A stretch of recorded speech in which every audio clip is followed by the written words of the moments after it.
Hey everyone, I wanted to teach you all what the Figma community is.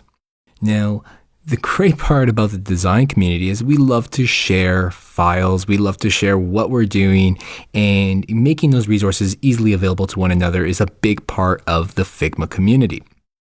Now, how do you find files? Well, that's really easy. So you can go into this little section right when you log in, and I'm going to go to the community.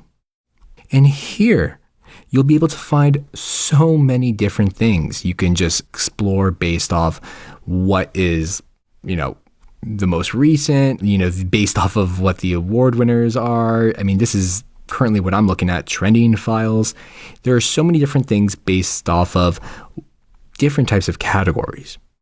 Even Figma produces its own types of files for you to use.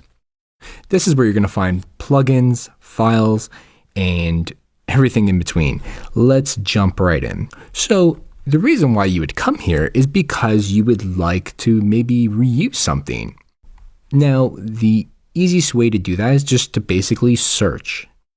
Or you can go ahead and take a look at what's been trending. Let's take a look. So say I wanted to grab one of these, files. All I would do is I would click on the file. So this isn't an interesting one. This is an auto layout one.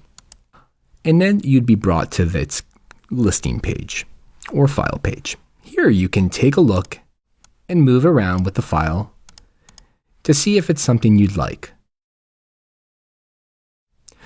Which is a great feature because sometimes you don't want to download things that you don't want. You're not necessarily downloading them, but you'll be duplicating the file. You can heart the file up here. You can even see what discussion is happening below. You can share it.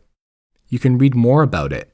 Sometimes certain files that you're duplicating or certain plugins that are here will have a lot of information about where else you can read up about it if it's, something that's really complex, or if you'd like to learn a little bit more about the person who created it. Now, to get this file, what I'm going to do is I'm going to hit duplicate. And what it's going to do is it's going to open that file for me. And what it's done is actually made a duplicate in my drafts. So if I go back to the home icon and go back and I look at my drafts, I can now see that right there. I'm in there right now. You can see my little avatar. And now I have full control over this entire file. And that is how you access free resources through the Figma community.